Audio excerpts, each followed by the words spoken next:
Buenos días. Es un gran honor contar con la presencia del doctor Gastón Becerra y el doctor José Javier Blanco Rivero en el Seminario Internacional de Sistemas Sociales, Redes y Complejidad. Gastón Becerra es licenciado en Sociología y doctor en Filosofía por la Universidad de Buenos Aires, Argentina. Se desempeña como investigador asistente en CONICET, que es el Consejo Nacional de Ciencia y Técnica de Argentina, y es docente de la carrera de Sociología en la Facultad de Ciencias Sociales de la Universidad de Buenos Aires y director de la carrera de Sociología en la Universidad de Flores. Sus temas de trabajo son epistemología de las ciencias sociales, teoría de sistemas sociales y complejos, así como Big Data.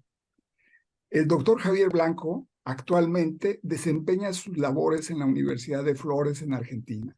Su labor investigativa se centra en la relación entre la semántica y la estructura social, es decir, cómo el lenguaje y el significado influyen en la organización y transformación de las sociedades humanas, así como en el papel de los medios de comunicación como motores de la evolución social. Además, el doctor Blanco es autor de numerosos artículos académicos que exploran la intersección entre la historia intelectual, la ciencia política y la sociología sistémica de Niklas Luhmann. Sus campos de interés abarcan una amplia gama de disciplinas que incluyen antropología, arqueología, ciencia política, sociología, semiótica, filosofía, ciencia cognitiva, cibernética, sistemas complejos, inteligencia artificial, ciencia de datos, ciencia social computacional y desarrollo de software. Hoy, los doctores Blanco y Becerra nos brindarán una conferencia titulada Sociologías computacionales, desafíos teóricos, metodológicos y pedagógicos.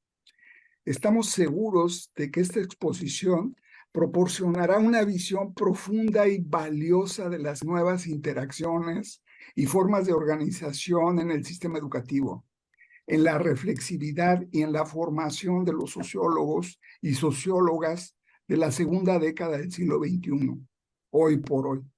Con gran gusto, le cedemos la palabra a nuestros estimados invitados para dar inicio a esta conferencia. Bueno, muchas gracias. Buen día, buenas tardes también a quienes puedan participar en este momento y obviamente muchas gracias, profesor Sedano, por la invitación y al seminario por seguir abriendo estos espacios para que podamos intercambiar y pensar y contar también algunas experiencias, algunas exploraciones y algunos experimentos. Javier, no sé si querés presentarte, saludar vos también o si querés Sí, arrancamos. bueno, sí, muchas gracias a todos por participar. Muchas gracias al doctor Sedano de nuevo por la invitación. Muy emocionado por estar de nuevo en este espacio y compartir con todos ustedes. Bueno, la presentación que tenemos, que preparamos para ustedes hoy, tiene como título Sociologías computacionales por tema, la sociología computacional, y la idea es ver algunos de sus desafíos teóricos, metodológicos, y contar también un poco cuál es la experiencia que tenemos nosotros en el campo de la sociología computacional a partir del espacio que estamos armando en la Universidad de Flores, que está bastante orientada hacia esto. Particularmente nos interesaba pensar, hacer como una especie de introducción muy genérica a este enorme campo que es la sociología computacional, pero también empezar muy de a poco a hacer un trabajo de rastreo y ver cuál es el estado de la sociología computacional en relación con la teoría de los sistemas sociales y los sistemas complejos. Así que un poco en nuestra presentación vamos a ir como contando algunos desafíos, algunas problemáticas, algunas oportunidades que se han dado a partir de la sociología computacional y referir algunos ejemplos que muestren su relevancia para este campo, para esta teoría en la que por ahí un poco nos sirve de nexo a todos los que participamos del seminario. Particularmente tenemos tres momentos en la presentación. En un primer momento vamos a discutir o vamos a pensar un poco en torno a esta definición de qué es la sociología computacional. En un segundo momento vamos a mencionar algunos desafíos metodológicos, teóricos y comunicativos, como tres dimensiones posibles en los que se ha avanzado desde la sociología computacional, y después finalmente referir un poquito a esta experiencia que se corresponde con lo que estamos haciendo en la Universidad de Flores. Así que si les parece, empezamos primero por la definición, empezamos por la idea de la sociología computacional. Y acá cuando nos metemos a buscar una definición, nos encontramos con el problema de que tenemos varias denominaciones para este campo. Tenemos varias etiquetas, varias maneras de encarar el proyecto del cruce entre lo sociológico y lo computacional o lo digital en términos más generales. Una de ellas es, por ejemplo, la etiqueta que preferimos usar, tal vez por ser la más común o la más genérica, que es la de sociología computacional. Pero hay otras etiquetas, como por ejemplo hipermétodos o hipersociología, de autores que han intentado indagar esto, pero indagarlo en un contexto más amplio en el que la idea de la conectividad, o generalmente entendido en términos de hiper, y aparte, no solo la conectividad, también la velocidad, la cantidad y todas esas cuestiones que se suelen pensar un poco desde la idea de lo hiper. Entonces, esta es por ahí una designación, la de hipermétodos e hipersociología, que intenta recuperar eso. Otros hablan de investigación social digital o de investigación social en la era digital, donde pareciera que la novedad está más puesta en el contexto que en la actividad en sí, que sería investigación social. Otros consideran que la sociología computacional es lo que se suele conocer como social big data, que tiene que ver con el big data vinculado sobre todo a nuestros comportamientos, a nuestras comunicaciones en redes sociales. Entonces, para algunos directamente la sociología computacional sería una sociología aplicada a esas grandes bases de datos. Otros hablan de una sociología digital, donde lo digital no es solamente tiene que ver con métodos, sino con lo digital tiene que ver con una manera de pensar a la sociología como una comunicación. Otros hablan de humanidades digitales, donde ahí ya no estamos solos los sociólogos, también estamos junto con la gente que viene de letras, de filosofía o de historia incluso. Si vamos un poquito hacia la historia, vamos a ver que gran parte de los objetivos que hoy se denominan sociología computacional caen dentro de lo que han sido los intentos de la sociocibernética y del modelado social. Eso esto vamos a referirnos un cachito ahora más adelante. Incluso si seguimos ahí en la historia de todo este campo, un referente central tiene que ver con aquellos que han propuesto la posibilidad de modelar una sociedad artificial, también jugando con el método de la simulación. Hoy por hoy el campo que lleva un poco, a mi entender, la delantera en muchos de estos análisis corresponde al campo de los Critical Data Studies, o de los estudios críticos de datos, que es un programa en la que se piensa, especialmente el Big Data, pero también la inteligencia artificial, los algoritmos, se piensan todos estos desarrollos vinculados desde un punto de vista metodológico, pero también desde un punto crítico y un punto de vista teórico, que incluye una pata, obviamente, de reflexión epistemológica fuerte. Así que también ese es todo un gran campo, un gran programa del cual vamos a recoger también algunos desafíos. Y también hay otras designaciones mucho más polémicas, como por ejemplo la idea de una física social, que también es parte un poco de la historia del campo, y que me parece que si volvemos un poco sobre esa historia, vamos a poder encontrar algunos consensos, algunos desafíos y algunas discusiones que ya a esta altura en el campo están un poco saldadas. ¿Qué queda o qué une a todas estas designaciones? Y bueno, hay una semántica de una renovación en la sociología, eso no hay duda. Mayormente por ahí se suele poner un foco en esa semántica, en la novedad de los métodos. Pero bueno, como vamos a ver, desde que se empezaron a dar estos desarrollos hasta ahora, hay algunos consensos y hay algunos desafíos que han sido marcados. Así que por ahí la mejor manera de decir, bueno, ¿qué es hoy por hoy la sociología computacional? Tenga que ver con identificar esos desafíos. Así que hacia esto vamos. Pero antes, vamos a referirnos un poquito a la historia. Sí, muchas gracias, Gastón. Acá lo primero que queremos discutir o lo primero que queremos plantearles es que la relación entre las ciencias sociales computacionales, con toda su heterogeneidad, y la teoría de los sistemas lumanianos no es una relación arbitraria, ya que en la misma filosofía que subyace a la teoría de los sistemas y la historia de su evolución y de las ciertas disciplinas adyacentes, existen un montón de relaciones, ¿verdad?, que generan, digámoslo así, lumanianamente, redundancia de sentido que hace posible ver la riqueza de las conexiones que existen. Entonces, un poco lo que vamos a ver con este gráfico es esa redundancia de sentido que se ha creado en la comunicación científica y que vinculan a lo computacional con la teoría de los sistemas, ¿no? Entonces, en primer lugar, tenemos por acá esta relación entre estos grandes nodos de ciencia de la complejidad, teoría de los sistemas dinámicos y cibernética, ¿no? Entonces, sabemos que en la teoría de los sistemas de Luhmann, los conceptos de autoorganización, autopoiesis, emergencia, son sumamente importantes.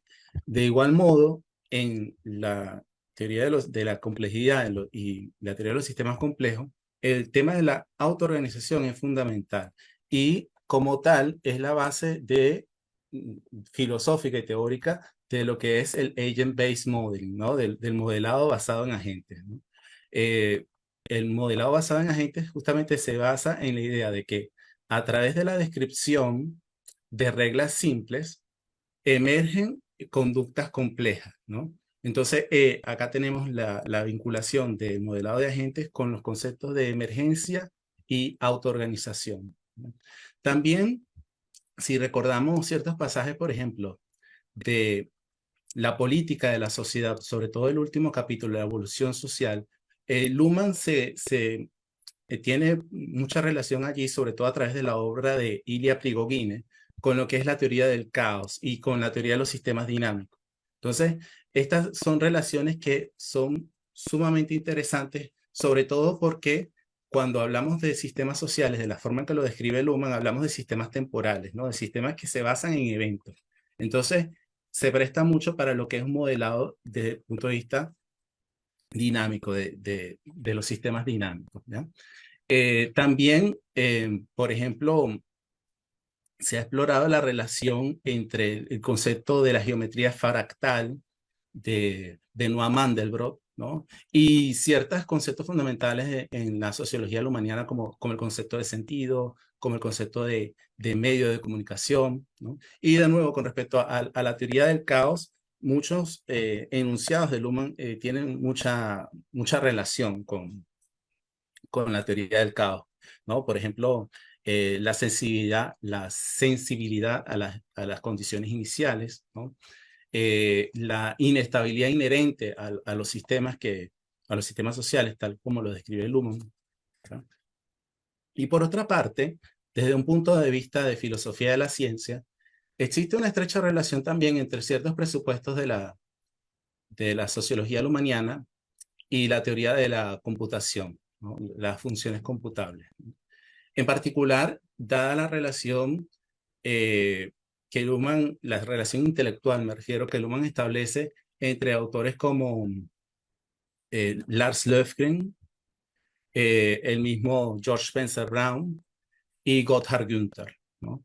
Entonces, Gotthard Günther, Löfgren trabajan en el campo de la lógica no binaria, de la autológica, del concepto de autorreferencia, en el caso de Spencer Brown a través de la ley de la forma. Y estas ideas tienen mucha relación con la teoría de la información, pero también con la teoría de la computación, ¿no?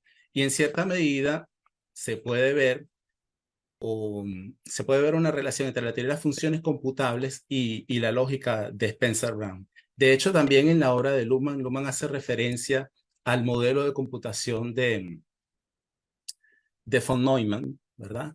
A la hora de explicar el comportamiento de los sistemas. Entonces, claro, en esta parte en particular que acabo de explicitar, hace falta mayor investigación para exponer esos ricos vínculos, pero están allí, existen, y quise aprovechar la ocasión de exponerlo, ¿no?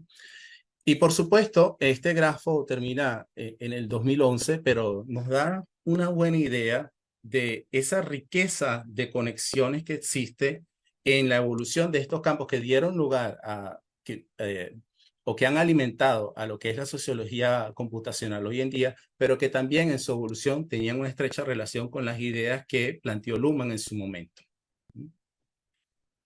Y por supuesto, la inteligencia artificial y la cibernética están, digámoslo así, que la diferencia es una diferencia que en principio se remite a una anécdota, ¿no? Y es que en aquel momento, posterior a la Segunda Guerra Mundial, ¿verdad? Había mucho presupuesto para investigaciones, sobre todo investigaciones militares, ¿no? Entonces, básicamente, en su programa de investigación no existía mucha diferencia entre lo que era la cibernética y los distintos ramos que proponía. Pero John McCarthy, junto con otros, acuñaron justamente el concepto o la palabra de inteligencia artificial para darle forma a su proyecto, y con la evolución, ¿verdad? Con el pasar del tiempo, fue madurando en un campo autónomo y que tiene la importancia que tiene hoy en día, mientras que la cibernética, con su relación más que todo con lo biológico, se ha quedado un poco atrás, ¿no? Pero quise remarcar esto también antes de darle la palabra de nuevo a Gastón, porque existe naturalmente un vínculo directo entre las ideas de la cibernética, sobre todo la cibernética de segundo orden, con la teoría lumaniana. Pero en ese brazo, por decirlo así, si se quiere indirectamente, también hay una relación con las ideas que se ponen en inteligencia artificial, ¿no?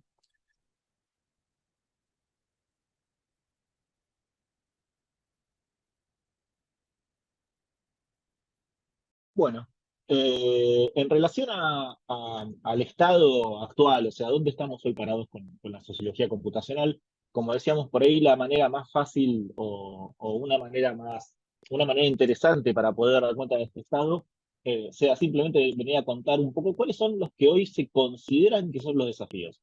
Es decir, después de los primeros cruces entre estos campos, después de las primeras también debates, de los primeros incluso de los primeros diagnósticos de crisis en los cuales suele caer la sociología recurrentemente cuando la sociedad nos presenta una novedad.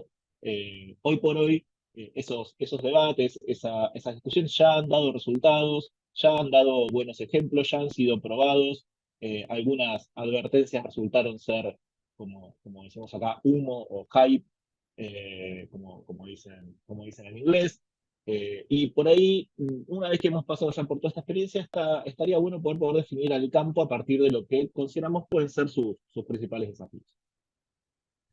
Hoy por hoy hay un cierto consenso en que se puede perseguir una sociología computacional que no necesariamente recaiga en una filosofía positivista o, en el caso de una sociología vinculada a los grandes datos, que no caiga necesariamente en el credo dataísta, este credo por el cual todo es cuantificable, todo tiene que ser convertido en datos, el volumen del dato es lo que termina determinando la exploración, bueno, y otras cuestiones más que vamos a referir más adelante. Entonces, cuando se habla de sociología computacional, creo que esa es como una de las primeras advertencias a tener en cuenta, que no necesariamente esto significa comprometernos con una filosofía positivista, cuantitativista, dataísta, si bien obviamente hay mucho para ganar si es que queremos meternos en esa línea. Para que no pase esto, para que no caigamos en estas filosofías, creo que es importante que la sociología siga sosteniendo sobre todo una reflexión contextual. Por ejemplo, una reflexión que incluye a pensar cuál es la relación entre la academia, entre la sociología y las corporaciones, porque hoy por hoy gran parte de estas cuestiones que tienen que ver con lo tecnológico están en manos de corporaciones privadas.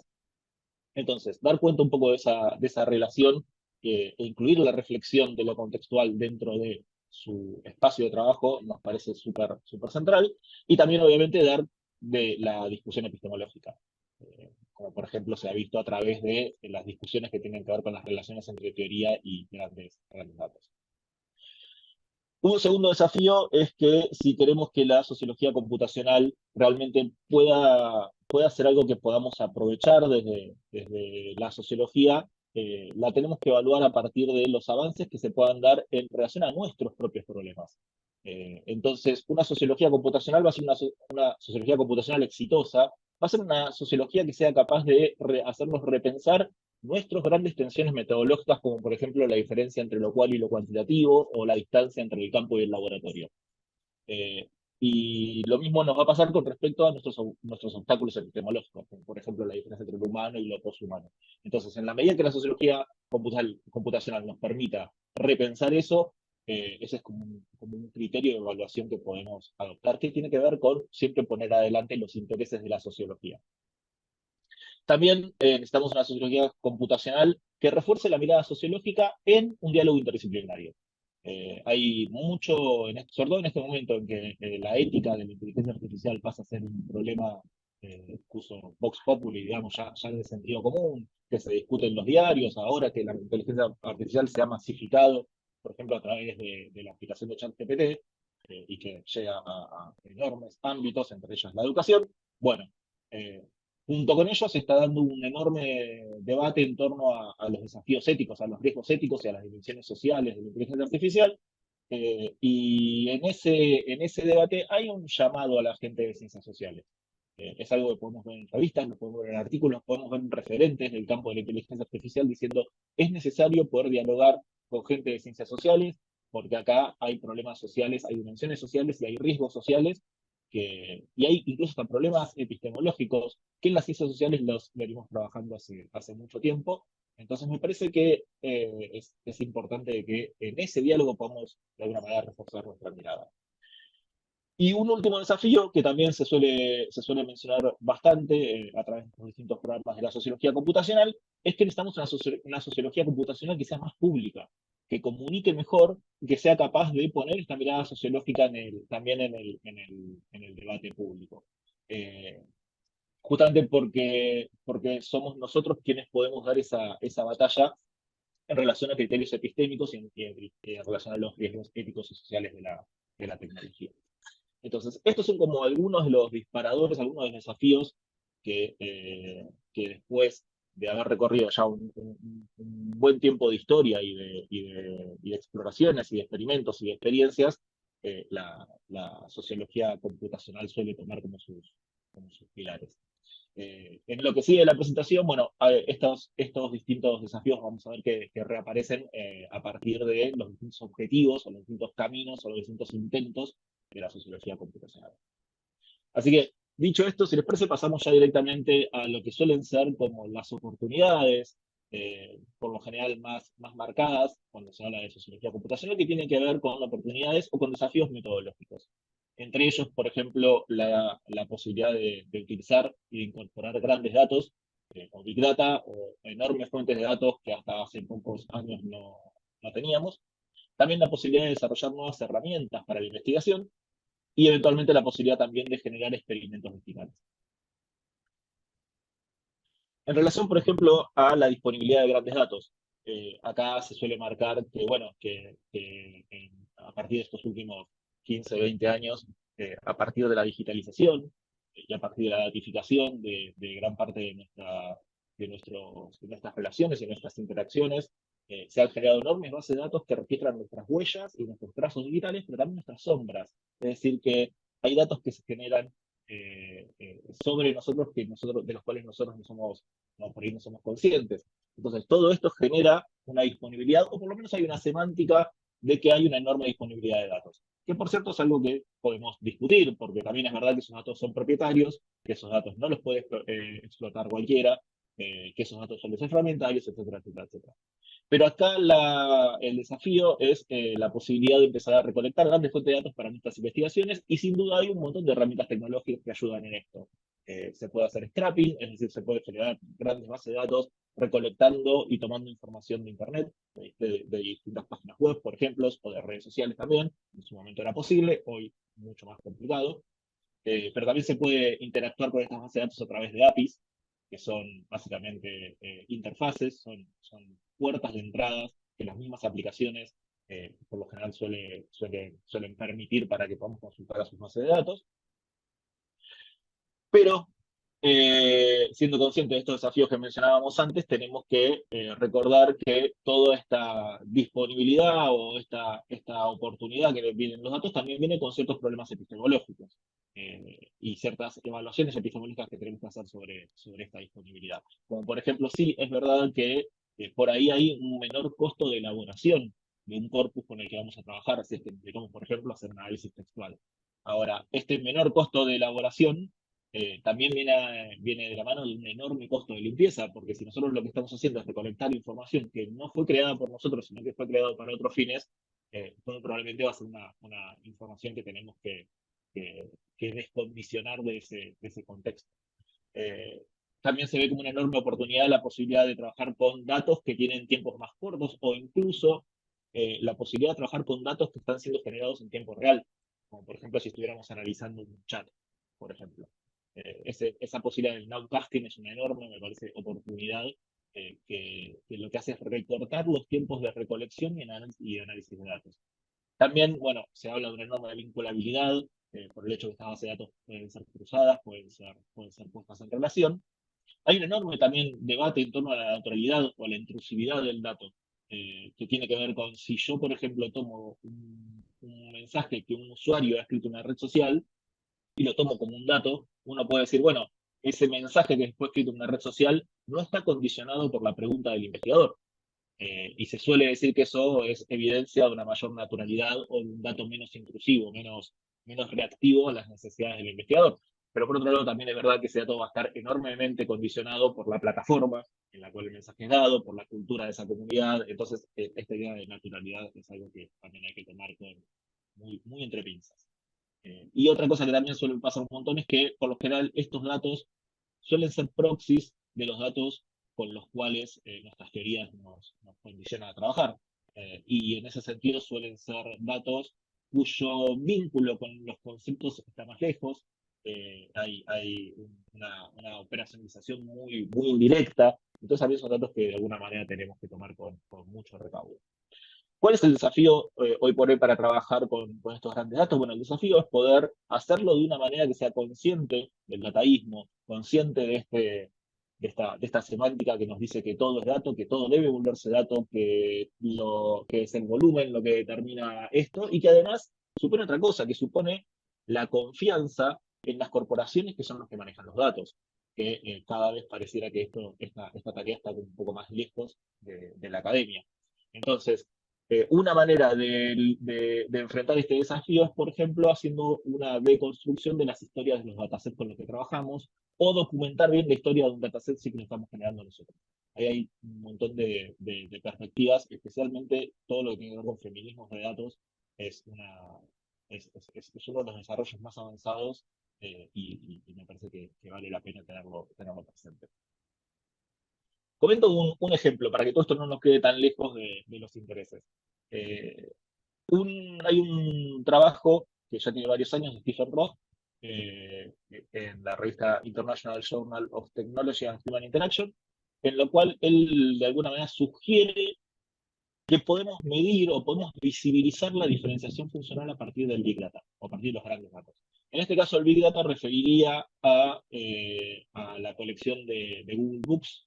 Es un gran archivo de libros que Google ha ido digitalizando de a poco y que tiene una herramienta que te permite hacer un análisis de frecuencias de las palabras, de frecuencias relativas de las palabras o de presencia relativa de palabras a lo largo de la historia. En este caso se tratan de libros del 1800 hasta el 2000, y lo que Roth está buscando es, a partir de ciertos tokens, ciertas palabras, que él vincula con distintos sistemas funcionales, y él de esa manera se pregunta si es que puede hacer visible la diferenciación funcional.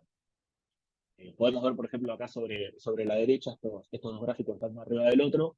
Uno de ellos tiene la presencia relativa de la palabra Dios, como va decreciendo desde el 1800 hasta el 2000, y una tendencia inversa en la cual empieza a tener más peso la palabra, por ejemplo, secularización. Y bueno, esto mismo él lo hace en distintos sistemas, y en este caso el gráfico que está sobre la izquierda, lo que podemos ver es también de alguna manera una convergencia o un achatamiento de la presencia de las distintas palabras que refieren a distintos sistemas funcionales. Otro desafío que se da junto con el desarrollo de la computación, pero que tiene también que ver con los bajos costos de la computación hoy por hoy. Hoy por hoy es mucho más barato poder desarrollar una aplicación, por mantener una aplicación es mucho más chata también la curva de aprendizaje de la computación.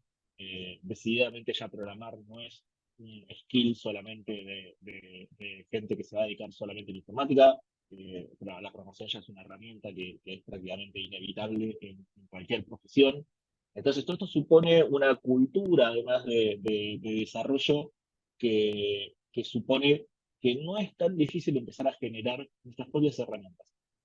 Y acá podemos usar distintos tipos de objetivos. Digo, podemos pensar en generar, por ejemplo, instrumentos de recolección, como por ejemplo generar formularios que sean interactivos, formularios flexibles, formularios guiados con controles guiados hacia las necesidades teóricas o incluso formularios que de alguna manera intentan retomar este objetivo de la gamificación, es decir, que de ofrecerle a la persona que nos va a responder una encuesta o que va a participar en un estudio una experiencia que sea placentera, que sea divertida, que la persona sienta que está jugando a la vez que está participando, por ejemplo, de un estudio. Otro tipo de objetivo que se suele perseguir con la construcción de herramientas tiene que ver con la posibilidad de generar análisis, instrumentos para análisis. Esto pueden ser dashboards, pueden ser, por ejemplo, códigos para poder analizar y generar gráficos novedosos que puedan comunicar mejor lo que estamos investigando.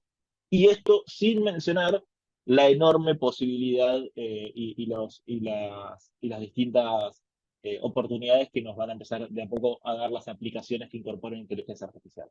Entonces, en la medida que nosotros podamos desarrollar herramientas para los distintos momentos de un ciclo de investigación, ahí también estamos, me parece, persiguiendo uno de los grandes objetivos que tiene la sociología computacional hoy por hoy. Y entre ellos tenemos, por ejemplo, el caso de distintos intentos de replicar el Zettelkasten. No sé si esto lo podrías contar vos, Javier. Sí, por supuesto. Siguiendo la idea de las herramientas que nos asisten en la investigación, estas herramientas digitales. Acá tenemos, por ejemplo, el caso de Daniel Ludeke, quien creó ya hace varios años este software que se llama Zettelkasten.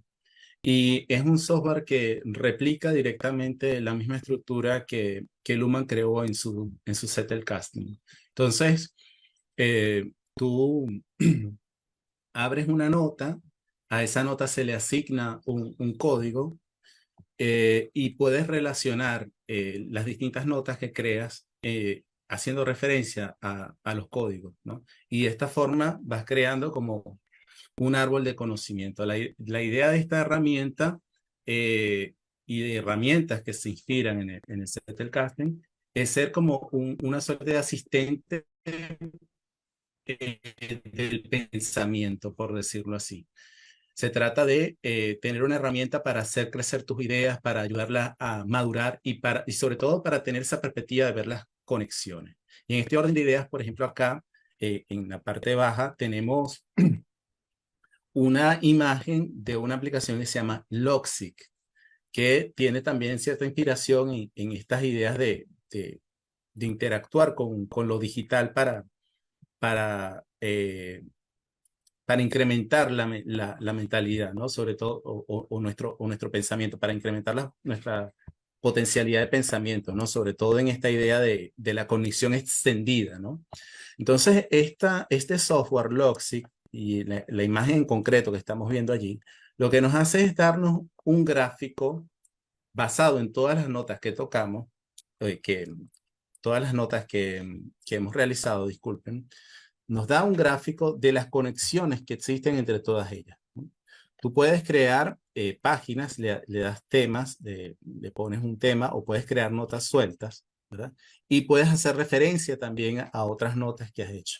Entonces, en función de todas estas interacciones que tú tienes con la aplicación, tú le puedes pedir que te arme un grafo de esas interacciones y de esta forma puedes ver gráficamente, ¿sí? Puedes visualizar las relaciones que existen en tu trabajo intelectual, por decirlo de alguna manera. Entonces, en este orden de ideas, es una herramienta muy potente, muy interesante, ¿verdad? para poder explotar. Y como esta existen otras, como por ejemplo Obsidian, entre otras, ¿no? Y además de estas herramientas, no sé si puedo compartir un momento, Gastón, tenemos lo que se llaman notebooks, ¿no? Las notebooks son... ¿Se está viendo mi pantalla en este momento? Sí, Obsidian. Genial. Sí, Obsidian justamente era una de las aplicaciones tipo Logseq que te sirven para tomar notas. Pero una herramienta que se usa muchísimo también en el ámbito de las ciencias computacionales son las llamadas notebooks. En este momento deberían estar viendo la página de NetJournal, ¿no? Pero así como de NetJournal hay otras, como por ejemplo, la más conocida es Jupyter, las Jupyter Notebooks. También existen una que se llama Pluto, que es en el lenguaje Julia, y también hay otra en Elixir, y hay una página que se llama Kaggle, donde también puedes crear notebooks y puedes descargar datasets, es decir, es una página que está diseñada para todo el mundo del data science, para el machine learning. Tiene una plataforma en verdad increíble. Y en este caso, justamente estamos acá porque les quería mostrar justamente un ejemplo de cómo podemos usar estas notebooks para la investigación en el área sociológica, ¿no? Acá yo creé una notebook para experimentar con las leyes de la forma de Spencer-Brown y la sociología lumaniana, ¿no? Entonces yo lo que hice fue tomar las ideas de Spencer Brown y darle forma en programación lógica, ¿no?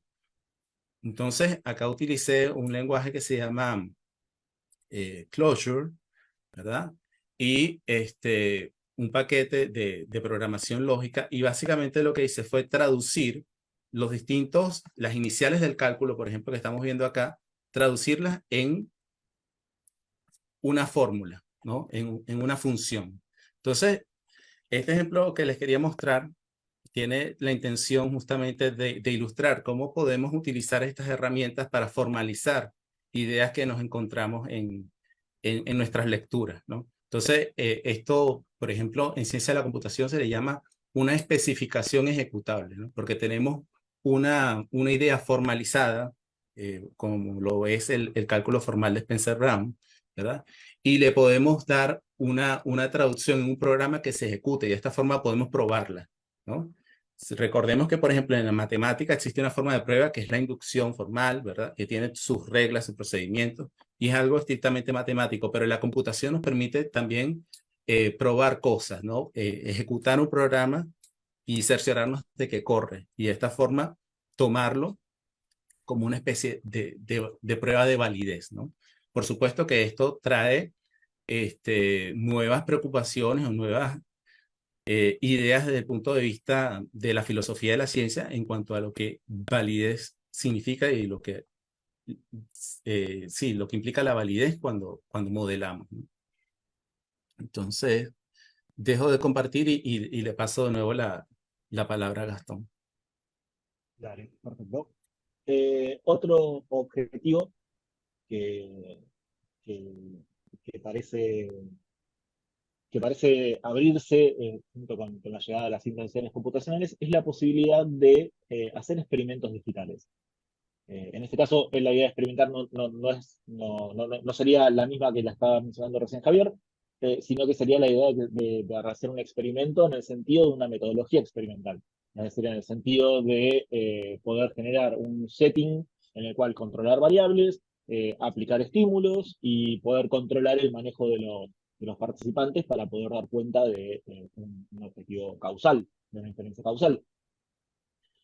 Junto con la posibilidad de desarrollar con este tipo de experimentos en plataformas digitales, hay una cierta historia también interesante, controversial, que tiene que ver con la colaboración entre gente de ciencias sociales y, por ejemplo, las grandes aplicaciones tipo Facebook.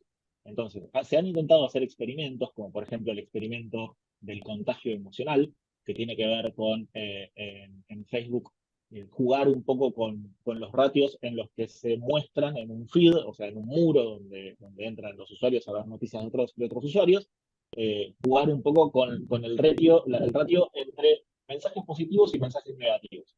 Entonces, por ejemplo, esto se hizo, por ejemplo, a ciertos usuarios, dándoles una mayor proporción de mensajes negativos de sus contactos para ver si es que ellos después incluirían mensajes más negativos que positivos. Como para poder probar la idea de que en las redes sociales, por ejemplo, se puede contagiar una emoción, se puede contagiar un estado de ánimo. Eh, este tipo de experimentos abren un montón de problemas éticos. Por ejemplo, el hecho de que, bueno, estos usuarios no han dado un consentimiento informado para participar de un experimento. Por lo general, la escala de estos experimentos es enorme. Digo, si podríamos pensar en el viejo experimento de Milgram, que estaba hecho con 600 personas, 300 personas, 350 personas, una cosa así. Mientras que, por ejemplo, el experimento este de contagio emocional de Facebook se hizo sobre 700.000 usuarios. O sea que también, junto con la computación en una escala enorme. Entonces, todo esto de experimentar con corporaciones, y eso por ni siquiera hablar cuestiones que tienen que ver con la autonomía de la investigación y el control verdadero de ese setting experimental, que me parece que todo eso son cuestiones que si bien vienen un poco de la mano de esta oportunidad de empezar a generar experimentos digitales, si es junto con corporaciones, es algo muy limitado, es algo muy complejo. Ahora, si nosotros pudiéramos de alguna manera empezar a generar nuestras propias plataformas, no digo Facebook, pero sí, por ejemplo, una aplicación con un sentido, algo chiquito que tenga un sentido para los usuarios, que tenga un sentido para una comunidad de usuarios, nosotros podríamos en esas aplicaciones, en esos espacios, empezar a plantear nuestros experimentos, pero ya desde un acuerdo ético distinto, de colaboración con los participantes, y estaríamos encaminándonos hacia también el objetivo de poder colaborar masivamente con, con los usuarios, con los participantes. Esto ha tenido algunos ensayos. Por ejemplo, hace unos años se desarrollaron estas dos páginas web. Una de ellas se llamaba Group Lens, la otra se llamaba Music Lab. Una de ellas era un algoritmo de recomendación de películas. Esto es por ahí pre-época Netflix, es cuando después de ver una película no se te recomendaba automáticamente otra película, y la idea era poder generar un perfil como para poder, bueno, a ver, a qué otros usuarios que han visto estas películas, qué otras películas, de acuerdo a mi coincidencia con ellos, me convendría ver. Entonces, se armó una página para eso. La página, de hecho, sigue activa, si bien ya no tiene el sentido, porque esto ya ha sido incorporado en las plataformas, pero la página sigue activa y se puede ver, y esta es una página generada por un grupo de investigadores. En este caso, lo que ellos querían investigar es cómo lograr un mejor engagement, una mejor vinculación con los usuarios. Entonces, en esa página hacían un montón de experimentos chiquititos que tienen que ver con la experiencia del usuario. Pero esta otra página, por ejemplo, Music Lab, que es un desarrollo de Matthew Salganik, lo que te permitía era descargar música, copyleft, o sea, música que no tenga derechos de autor, eh, y era una aplicación que tenía un sentido, o sea, que era útil para quienes participaban de esa comunidad de descarga de música, y en esa aplicación, en esa página web, Salganic lo que investigaba era dinámicas de comunicación al interior de lo que es la difusión de los productos culturales. Entonces, Salganic había desarrollado una página que permitía a los usuarios, que tenía un sentido para la gente participar, y a la vez todos ellos sabían que ahí se estaba investigando acerca de, por ejemplo, cómo se comunica en torno al arte. Entonces, estos son algunos ejemplos de estos proyectos. Hay un montón de experimentos en este sentido, pero si les parece, los remitimos directamente a una bibliografía, los remitimos al texto de Salgani. Se llama Bit by Bit, Social Research in the Digital Age, y es un libro que tiene una casuística muy bien detallada de un montón de experimentos y de un montón de intentos de aprovechar lo computacional para mejorar los distintos momentos del ciclo metodológico. Y es muy interesante en este caso del libro porque no solamente está bien explicada la metodología de cada intento, sino que aparte se pone el foco bien en las decisiones metodológicas y en la necesidad de tener este cuidado por lo ético y esta reflexión por el contexto en el cual estamos estudiando. Así que esos son unos primeros desafíos u oportunidades de aprovechamiento metodológico de lo computacional para las ciencias sociales, y bueno, con algunos ejemplitos de lo que se puede ver dentro del campo de la teoría de sistemas sociales. Ahora la idea es poner el foco en lo que podrían ser oportunidades teóricas, de alguna manera, o sea, oportunidades que tienen que ver con el desarrollo teórico que tiene que se abren con la computación. Y bueno, Javier ya igual había adelantado un poco que tiene que ver con la posibilidad de formalizar, modelizar y de simular procesos teóricos a través de la computación.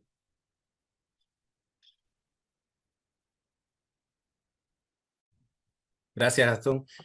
Bueno, ahora vamos a hablar un poco de el modelado y la simulación, justamente como, por ejemplo, en lo que a mí concierne, una de las dimensiones más interesantes de lo que, y apasionantes de lo que es esto de la sociología computacional, porque las computadoras nos brindan herramientas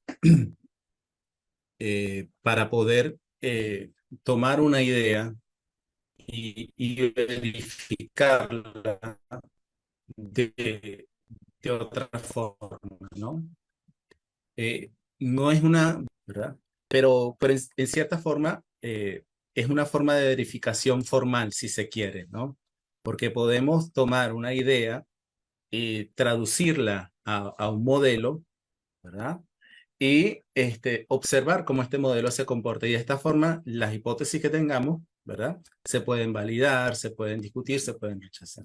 Entonces, existen básicamente dos grandes ramas, ¿no? Para el tema del modelado. El modelado a partir de datos, que comprende lo que es el data mining, el machine learning, deep learning. Y básicamente, acá lo que estamos haciendo es tomar las herramientas de inteligencia artificial, ¿verdad? Tomar modelos que ya existen, que ya están entrenados, y utilizarlos para descubrir patrones en nuestros datos.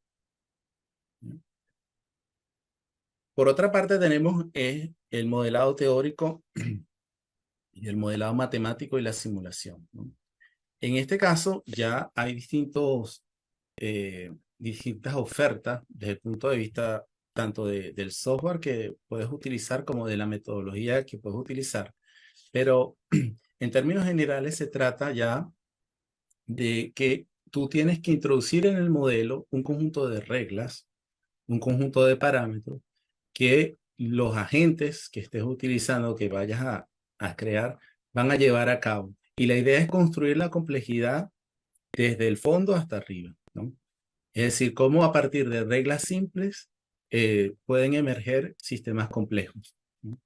Una de las técnicas de modelado más populares es el Agent-Based Modeling, ¿no? El modelado basado en agentes o el modelado basado en múltiples agentes, ¿no? Con respecto al tema del Big Data, hay que tener en cuenta que esta herramienta es idónea cuando no se poseen gran cantidad de datos y tampoco son demasiado escasos los datos, ¿no? Y justamente otra de, digámoslo de esta manera, de las características de este tipo de modelado es que tenemos que diseccionar esa complejidad con la que estamos trabajando. Porque una de las tendencias que tenemos en las ciencias sociales es decir, partimos de estados de cosas que ya de por sí son demasiado complejos. Entonces, y lo damos por sentado. Pero cuando llegamos al mundo computacional, tenemos que tomar eso que damos por sentado y reducirlo a sus partes más simples. Y esto es una de esas cuestiones que, digámoslo así, esos cambios de paradigma que tenemos que transitar cuando vamos a hacer sociología computacional. Porque muchas veces, insisto, trabajamos con ideas que de por sí son muy complejas, pero las damos por sentadas, las damos como algo básico en función de lo cual construimos ideas aún más complejas.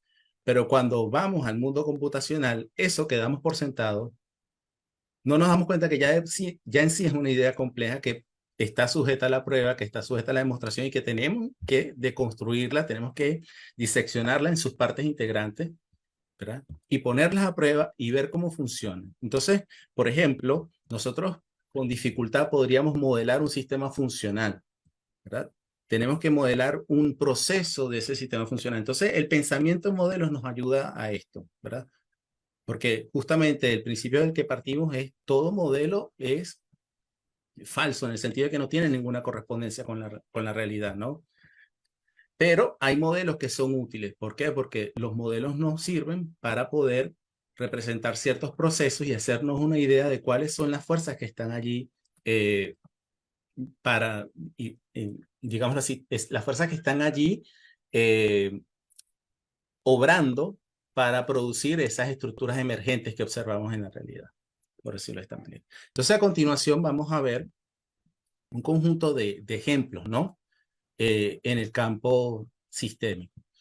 Fíjense que habíamos empezado remarcando, sobre todo en la parte histórica, los lazos, los nexos históricos que existían desde el punto de vista sobre todo teórico y de filosofía de la ciencia entre la teoría de los sistemas y todo, y bueno, un conjunto muy variopinto de campos, ¿no? que han dado lugar y que han alimentado a esto que llamamos sociología computacional, y entre ellos la inteligencia artificial, entre otros, ¿no?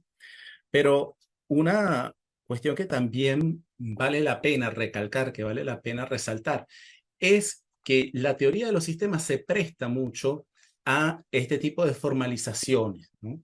Y esto es que, porque ciertos conceptos y sobre todo en esta idea lumaniana de la transdisciplinariedad, que es una de los rasgos también más llamativos de la teoría sistémica, ¿verdad?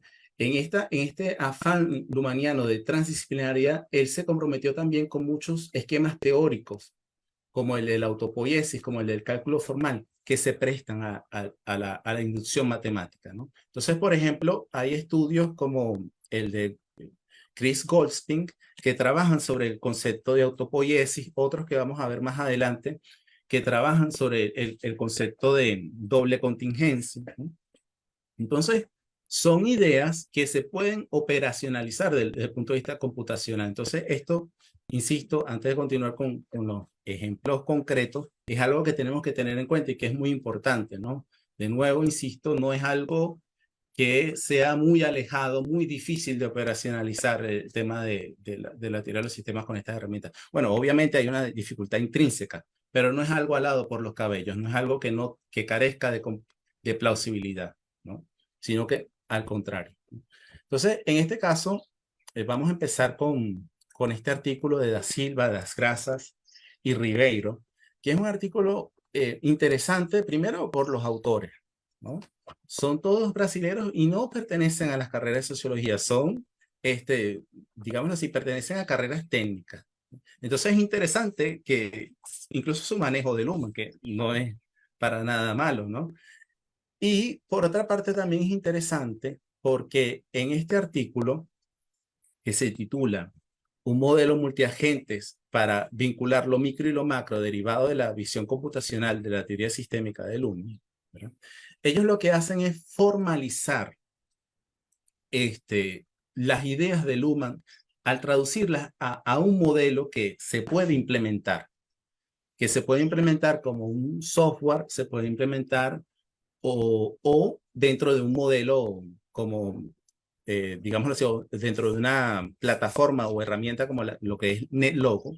NetLogo es un lenguaje, pero también una plataforma para crear modelos basados en agentes, ¿no? Entonces, ellos no llegan a crear un programa, pero el valor de este trabajo es que operacionalizan ciertas ideas que, como les dije, pueden ser complejas en el ámbito sistémico, pero ellos la traducen de una forma que se puede llegar a operacionalizar como un programa o como un modelo. Entonces, por ejemplo, acá tenemos en los gráficos que tenemos, en los esquemas, los diagramas que tenemos a mano derecha, tenemos lo que dice en la figura arquitectura del agente P. El agente P es acá un sistema psíquico, según Luhmann. Y en la figura 4 tenemos abajo un agente S, que es un sistema social. Entonces, básicamente lo que han hecho estos autores acá con este esquema que nos están demostrando, ¿ves? Es modelar lo que viene a ser la clausura operativa y a lo interno el procesamiento de información de estos sistemas. Y luego, en la relación entre los dos, cómo estos sistemas se acoplan estructuralmente para producir estructuras de expectativas y la comunicación, básicamente, ¿no? Entonces, es un trabajo muy interesante que nos demuestra qué tan lejos se puede ir con esto. Luego tenemos... Te sumo un comentario también con respecto a este trabajo, algo también muy interesante y que me parece también aporta a lo que es la labor teórica. Uno puede ver interpretaciones a través de distintas maneras de generar el modelo. Por ejemplo, en el caso de este trabajo, ellos sitúan todo lo que tiene que ver con el manejo de la memoria, por un lado. Ellos, en el caso del modelo que presentan para los agentes psíquicos, ellos ponen todo lo que tiene que ver con las expectativas desde el punto de vista del procesamiento. Y en el caso, por ejemplo, de los agentes sociales, ellos ponen todo lo que tiene que ver con las estructuras de expectativas en lo que sería el componente de la memoria del sistema. Entonces, uno puede ver cómo a través de la lectura y la manera en que ellos han, de alguna manera, decodificado o han escrito estos modelos, uno puede ver ahí interpretaciones teóricas, interpretaciones conceptuales que se abren a la discusión. De hecho, es interesante porque, como decía Javier, estos autores no son sociólogos, y a veces tienen un par de expresiones cuando cuentan la teoría que uno puede decir, che, esto puede ser un equívoco conceptual, y es muy interesante ver cómo es que ellos lo han podido traducir en su modelo, en un lenguaje formal. A pesar de que en este caso, como decía Javier, esto es un lenguaje formalizado, y es un modelo gráfico, pero no llega a funcionar, no está escrito en código. Implementado, sí, no está Claro, implementado.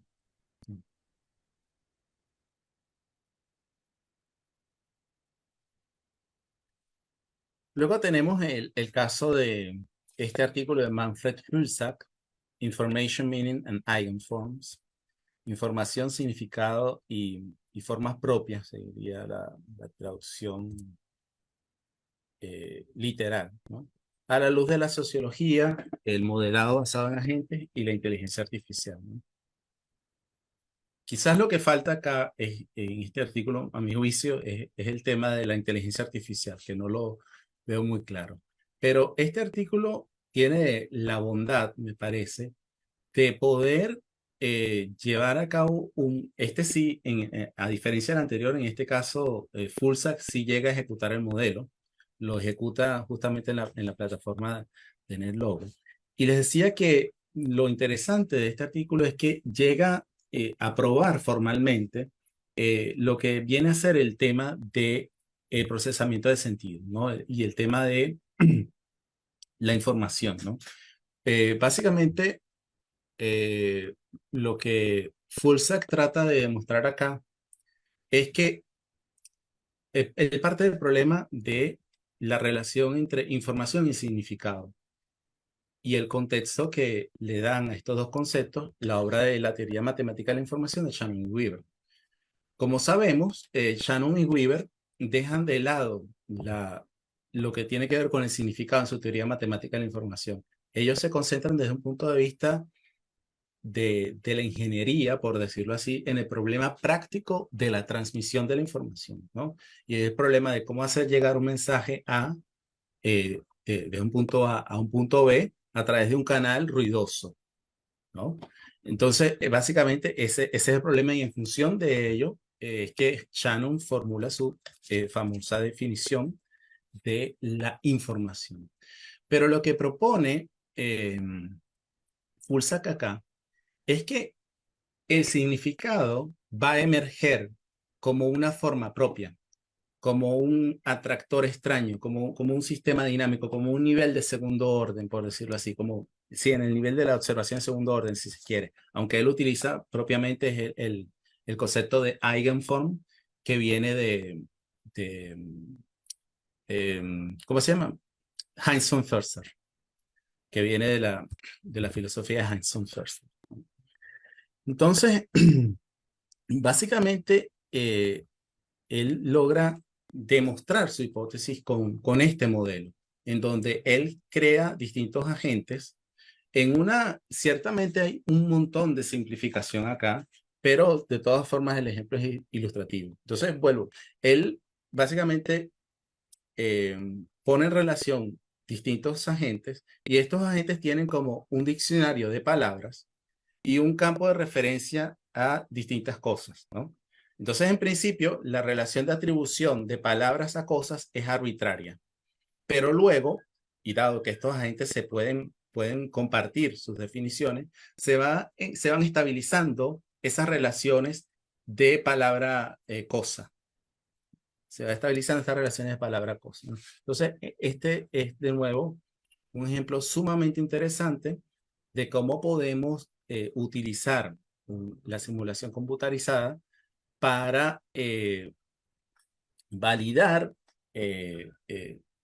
enunciados teóricos y para llevarlo incluso más allá, ¿no? Para explorar nuevas posibilidades, ¿no? Porque ciertamente hay muchas asunciones necesarias pues, para poder simplificar el modelo, ¿no? Entonces, hay que tomar en ese punto una decisión de, bueno, ¿qué se puede hacer para ser el modelo más realista, pero sin hacerlo irrealizable? Porque hay un límite en la potencia de cálculo, hay un conjunto de límites que tenemos que tener, ¿no? Y otro es el problema de, bueno, cómo interpretamos los hallazgos, los resultados, ¿no? Porque así como estas herramientas tienen bondades, pues también tiene lo que se llama en inglés pitfalls, ¿no? Y es que si no tomamos, no tenemos las precauciones metodológicas adecuadas, también podemos interpretar de forma errónea los resultados que nos arrojan los modelos, ¿no? Entonces, una de las cosas que se hace, por ejemplo, en NetLogo, es recurrir a las iteraciones, ¿verdad? Es decir, correr el modelo n cantidad de veces, ¿verdad? Y observar las correlaciones estadísticas en esas ejecuciones, ¿no? Para que, digámoslo así, no tomar medidas arbitrarias en relación al comportamiento del modelo. Porque lo que estamos haciendo acá es, a partir de unas reglas, que ese modelo se ejecute y estamos observando el comportamiento de ese modelo. Entonces tenemos que tener en cuenta la cantidad de iteraciones en las que se ejecuta ese modelo y tenemos que tener en cuenta un conjunto, pues, como les decía, de resguardos metodológicos para poder realizar una interpretación adecuada de los resultados que está arrojando. ¿Sí?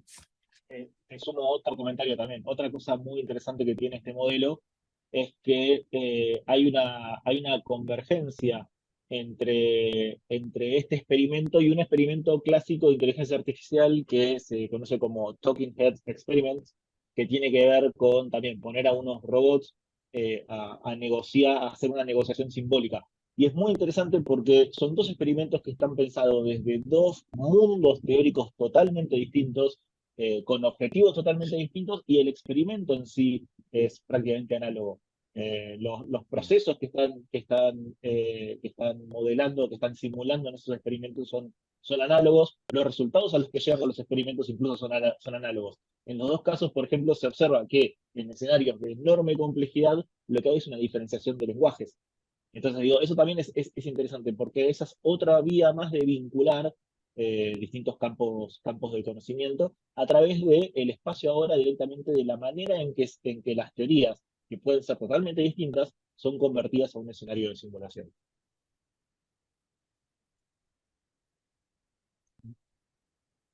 Y por último tenemos también este ejemplo de Anselm Fleischmann, un modelo un modelo simple de la economía lumaniana. Una de las cosas, hay varias cosas interesantes para destacar en este modelo.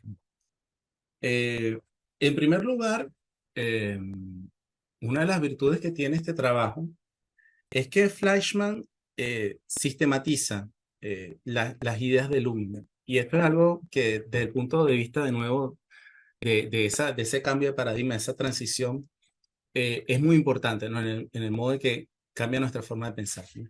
Porque tendemos a dar descripciones densas, ¿no? de nuestras ideas, de lo que pensamos, y para poder realizar un modelo tenemos que reducir esa complejidad a su mínima expresión, ¿no? Entonces, una de las virtudes que tiene este trabajo es eso, ¿no? Que él reduce a su mínima expresión los principios del comportamiento del sistema funcional para la economía, ¿no? Y de nuevo lo hace de una forma que es bastante consistente con las ideas de Luhmann, ¿no? Entonces, para empezar, esto es imprescindible, ¿no? Otra de las virtudes que tiene este ejemplo de Fleischmann es que no utiliza una herramienta complicada para el modelaje, ¿no? Sino que lo hace en Excel, ¿no? Y esto también es me parece en este sentido es un ejemplo muy bueno, muy poderoso, porque te quiere decir también que tampoco existe una barrera de entrada demasiado grande para la sociología computacional. Puedes empezar con algo tan simple como una hoja de Excel, ¿no? Entonces, bueno, yendo más allá con respecto al modelo, básicamente lo que se propone Fleischmann es probar la idea que expone Luhmann en su monografía sobre la, la economía de la sociedad, ¿no? Que el sistema económico se basa en desigualdades y tiende a acentuar esas desigualdades, ¿no? Entonces, una de las cosas que justamente de lo que hablaba con respecto a la formalización, es que Fleischmann logra operacionalizar y formalizar esa idea de autopoiesis en su modelo, ¿no? ¿Y cómo lo hace? Bueno, por lo general estos modelos de ABM se basan en lo que en inglés se llama ticks, y un tick es un instante en el tiempo. Entonces el modelo se reproduce de tick en tick, ¿no? De un estado, o dicho de otra manera, transita de un estado de cosas a otro, de un estado de cosas a otro. Entonces, cada tick, cada estado de cosas es un momento en el tiempo en ese modelo. Ahora, los agentes tienen un conjunto de reglas para interactuar que Fleischmann define, ¿no? Y además le define una grilla, ¿verdad? De N por M en la cual estos agentes se desplazan, ¿ya? Define además un horizonte en la cual los agentes son visibles para los otros, ¿no? No todo el agente es visible inmediatamente para el otro, sino que tiene como que un límite, una franja de visión, ¿no? Luego los agentes tienen portfolios con distintas cantidades de bienes y intercambian bienes a través de propuestas comunicativas con sus vecinos, ¿no? Eligen la mejor oferta y consideran la disponibilidad futura de bienes, ¿no? Este es un elemento importantísimo también a la hora de armar un modelo, porque acá lo que tenemos es una descripción primero de los agentes que están involucrados y luego de las conductas que van a llevar a cabo estos agentes, ¿no? Que son siempre lo más simple posible, ¿no? Ahora, estos agentes habitan en un espacio que convencionalmente es básicamente, imagínense un plano cartesiano, ¿verdad? Que plegamos y como en un rollo y luego unimos los extremos y se forma lo que se llama una figura geométrica que se llama torus, ¿no? Entonces, en este torus, ¿verdad? Es como un plano cerrado en el cual un extremo se une con el final del extremo del otro, ¿no? Entonces, esto es como que formalmente, ¿no? Cómo se representan esos agentes en el espacio. Y lo que tenemos acá a mano derecha es una visualización en Excel de cómo en cada instante, ¿verdad? Cada uno de los agentes va adquiriendo, pues, va intercambiando esos bienes, se va relacionando con nosotros, ¿no? Entonces, el juego, por decirlo así, porque también en esto hay un poco de gamificación, lo que mencionaba Gastón hace un momento, ¿no? Porque la idea también del modelo es que te permite demostrar una hipótesis en este caso, pero también es divertido, ¿no? Y te permite interactuar con él. Y esto es una de las cosas que tiene, por ejemplo, NetLogo, que tiene una serie de controles en las cuales tú puedes modificar las variables del modelo y ver cómo reacciona, ¿no? Entonces, tú puedes jugar con el modelo, puedes manipularlo y de esta forma, pues, ver cómo se comporta. Pero lo que les decía de la autopoiesis es que en la forma que él lo operacionaliza, esto tiene un final, es decir, tiene un momento en el que los agentes o bien ya han agotado sus recursos o, digamos así, el modelo por alguna razón se estanca, ya no hay más nada que hacer. Entonces, esto es lo que él operacionaliza como el equilibrio, que es el fin de la autopoiesis. Entonces, él demuestra su hipótesis, ¿verdad? Probando bajo un conjunto de escenarios, de distintos escenarios, y se da cuenta que el escenario en el que las condiciones iniciales dan más igualdad, el modelo tarda más en alcanzar el equilibrio, ¿no? Y de esta forma es que prueba que las condiciones de desigualdad, pues, tienden a mantenerse, ¿no? Y obviamente reconoce la limitación que es un modelo simplificado de economía que ignora un montón de variables que pueden tener o que seguramente tienen, pues, influencia en la conducta, ¿no? Pero fíjense cómo de un modelo simple se pueden sacar conclusiones sumamente interesantes y que pueden en este caso servir para apuntalar una idea teórica, ¿no? Porque fíjense que una de las cosas con las que nos encontramos en los que trabajamos en el mundo de la teoría de los sistemas es que se nos achaca mucho esa falta de conexión con lo empírico, esa falta de conexión con lo real. Entonces, tenemos en estas herramientas, en la sociología computacional, tenemos herramientas que nos permiten darle una forma vamos a decirlo así, de verificar esos modelos, ¿no? Porque en términos de modelos hay que tener en cuenta la diferencia entre verificación y validación, ¿no? La verificación tiene que ver con la validez formal del modelo, ¿no? Podemos usar modelos para verificar hipótesis teóricas, ¿no? Pero el modelo internamente también tenemos que verificarlo. Tenemos que construir pruebas, tenemos que darnos cuenta de que funciona como esperamos que funcione, ¿no? Porque a fin de cuentas es un programa, puede tener errores, puede tener bugs. Entonces hay que cerciorarse de que ese programa funcione correctamente y que cada uno de sus elementos haga lo que tiene que hacer. Y por otra parte tenemos el tema de la validez. Y esto sí tiene que ver con el mundo real, ¿no? En qué medida estos modelos, estas simulaciones, ¿verdad? Describen con carácter fidedigno procesos reales. Te sumo una cosita, Por que en el favor. caso de este trabajo, este ejemplo, digo, donde se ve también el peso de lo conceptual en todo esto. Ellos llaman a esto un modelo de la economía simple porque no incluye, por ejemplo, la función financiera o bancaria. Es decir, que acá solamente hay intercambio de bienes. Un agente en un momento posee 5 bienes y el de al lado, después de intercambio con el de al lado posee 6 y él posee 4 en distintos momentos del tiempo. Y eso lo que está haciendo es simular la idea de intercambio, pero no la idea de dinero. Porque si este modelo tuviese la idea de dinero, por ahí el fin de autopoiesis no se llegaría. Entonces, ellos pueden hablar del fin de autopoiesis porque tienen un modelo que, si solamente supone el intercambio de bienes limitados, y eventualmente el modelo necesariamente va a llegar a su fin. Entonces, ellos trabajan con esta idea del fin de la autopoiesis o el equilibrio del modelo, justamente como es una coincidencia, no una coincidencia, es un resultado, digo, de esta decisión teórica de no incluir al dinero, por ejemplo.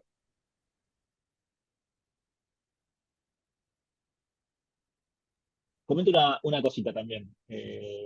Acá somos parte de una comunidad de investigadores, eh, en la que tenemos un montón de líneas de trabajo, en la que cruza varios países, pero les quiero comentar, o invitarlos a interiorizarse con el trabajo de otras dos comunidades latinoamericanas, de colegas interesados también por la teoría de sistemas sociales, que son la Comunidad de Pensamiento Complejo y la Red Iberoamericana de Ciencias Sociales Computacionales. Estas son dos redes muy conectadas entre ellos, que vienen trabajando con algunos de los antecedentes, como por ejemplo la sociocibernética, a lo que sería la sociología computacional, en la que pesa mucho el trabajo de Luhmann, justamente porque están muy interesados en trabajar con sistemas sociales, pero también pesa mucho el trabajo de otros autores, como por ejemplo Rolando García, que tiene una teoría muy difundida de los sistemas complejos en Latinoamérica. Es un investigador argentino que tuvo que exiliarse en México, y que ha hecho escuela en los dos países y también en los países del medio.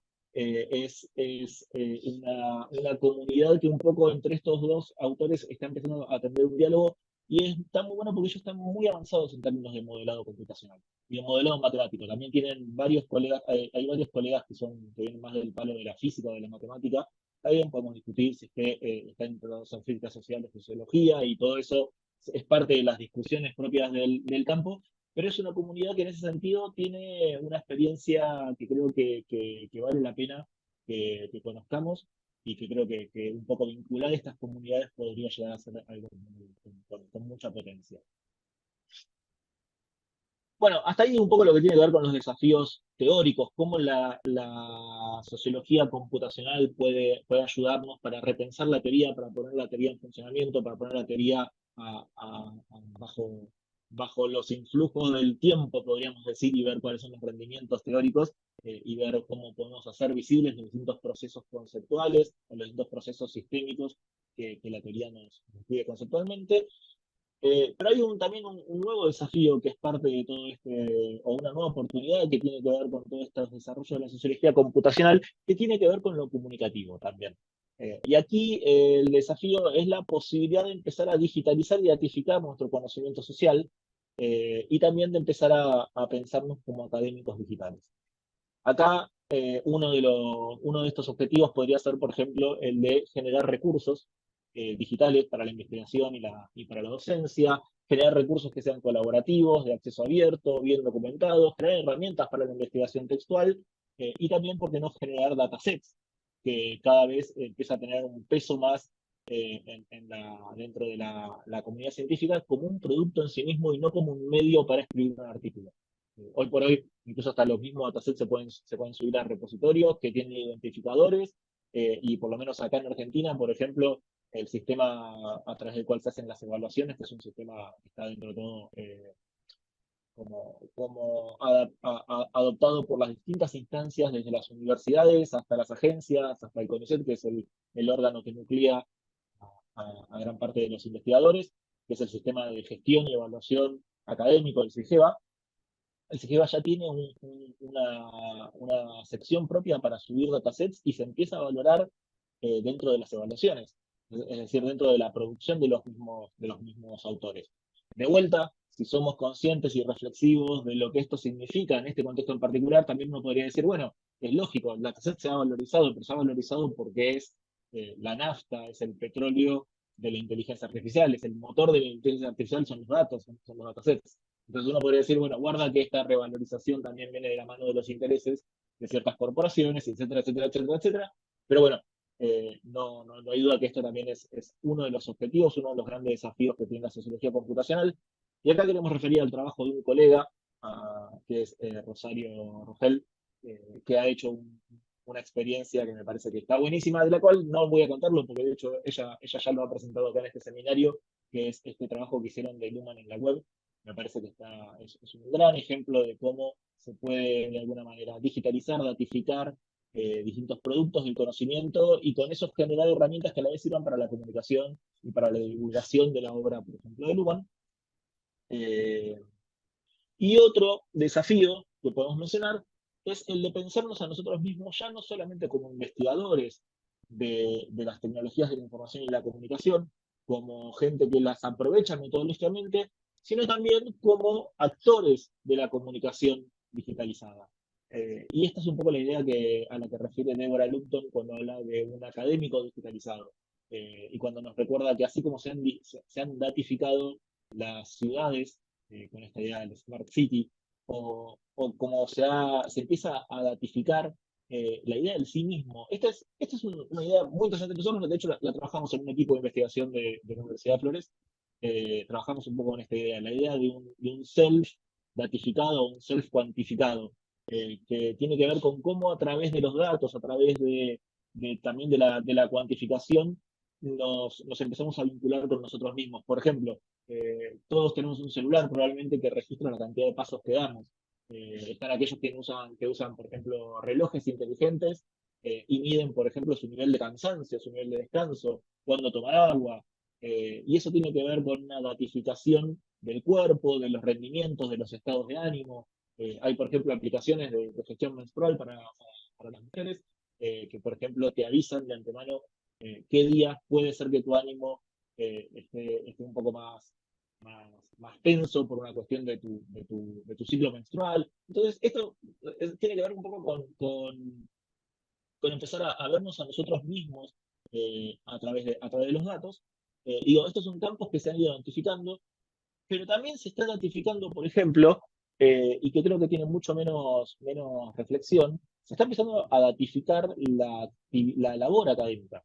Esto lo podemos ver, por ejemplo, en el uso de índices de producción y en el uso de rankings como maneras de evaluar. Digo, todos sabemos que tenemos el índice H y otros tantos índices que por lo general se suelen usar como para ver y medir la producción de un autor. También hay métricas alternativas, creo que sobre esto también ha hablado Rosario, así que no tiene mucho sentido que me explaye. Pero sí hay un desafío acá en todo esto, que es el desafío de poder utilizar toda esa datificación, esa digitalización y las comunicaciones digitales como para poder hacer una sociología un poco más pública. Y esto es algo que incluso si no nos vamos muy para atrás, tiene un llamado de Durabol, uno de los presidentes de la ISA, de la Asociación Internacional de Sociología, que en su discurso presidencial, no sé si el de apertura o el de salida, él convocaba a una sociología más pública, a una sociología que vuelva al conocimiento social relevante para un público más amplio. Y esto es uno de los principales desafíos de la sociología computacional. En un mundo que se está volviendo cada vez más digitalizado, en un mundo en el cual los datos empiezan a tener un peso gigante, tenemos que poner nuestra capacidad reflexiva y nuestra capacidad de mirar eso al servicio del público, al servicio de otros, para que poder tener una voz en la discusión acerca de los criterios epistémicos de qué tipo de conocimiento queremos generar con estas herramientas. Bueno, esta idea, si quieren, la tienen un poco más desarrollada, mucho mejor contada en el libro de Deborah Lupton, que trata con sociología. Ella se refiere a una sociología digital, como decía, en la cual los sociólogos no seamos solamente investigadores, sino actores o usuarios. Bueno, hasta acá distintos desafíos que tienen que ver con la sociología computacional. Ahora, para dejar de hablar de desafíos hacia adelante y contar por ahí un cachito de una experiencia pedagógica y para también empezar a pensar cómo todo esto va a impactar en la formación de nuestros futuros sociólogos y sociólogas, o colegas. Queremos remitir un cachitito a la experiencia de la carrera de Sociología de la Universidad de Flores. Esta es una carrera particular, es una carrera de sociología en la que la idea de lo computacional tiene muchísimo peso, y no solamente en una orientación, sino que nosotros incluso diseñamos un plan de estudio en el cual lo computacional tiene espacios asignados, tiene sus propias materias. Entonces nosotros, por ejemplo, dentro del diseño de la carrera tenemos materias que incluyen, por ejemplo, la programación, el análisis de datos, la inteligencia artificial, la base de datos, bueno, y obviamente todo también el costado de lo estadístico y lo matemático. Y nosotros integramos toda esa cuestión computacional y la cuestión que tiene que ver con la formación sociológica en una secuencia larga de talleres de investigación social mixta, de investigación social tanto cuantitativa, cualitativa, donde estos desarrollos se crucen, pero también con lo computacional. Y entonces, bueno, como decía, esto es muy particular, digo, no necesariamente toda la sociología computacional supone un diseño en ese sentido, pero es un poco la experiencia que queríamos indagar con este experimento de la carrera de sociología de la Universidad de Flores. Y nosotros, como nuestro proyecto consiste en, bueno, incorporar esos saberes incorporarlos como materias, como asignaturas, como parte del recorrido propio formativo de un sociólogo. Y esas son asignaturas que nosotros no traemos un profesor de informática para dar. Las materias computacionales las damos cientistas sociales. Nosotros creemos que ahí hay un trabajo de adecuación, de recorte, de volver a la computación relevante que solamente puede hacer una persona de ciencias sociales. Entonces, nuestro seminario de programación, por ejemplo, lo da Javier, que es doctor en ciencias políticas, creo. Yo participo de la materia de análisis de datos, yo soy doctor en filosofía, el colega con el que la damos también es, creo que es doctor en psicología, él en ese caso. Para la materia de inteligencia artificial, quien la va a dar es un colega, creo que es doctor en comunicación social. Entonces, siempre somos gente que viene de las ciencias sociales, que tiene el conocimiento técnico, el conocimiento computacional, que tiene un poco esa experiencia, pero que ya la ve en términos de, bueno, ¿y esto cómo aporta a los objetivos propios de la sociología? Entonces, esto tiene que ver con, esa es nuestra manera de plantear estas materias.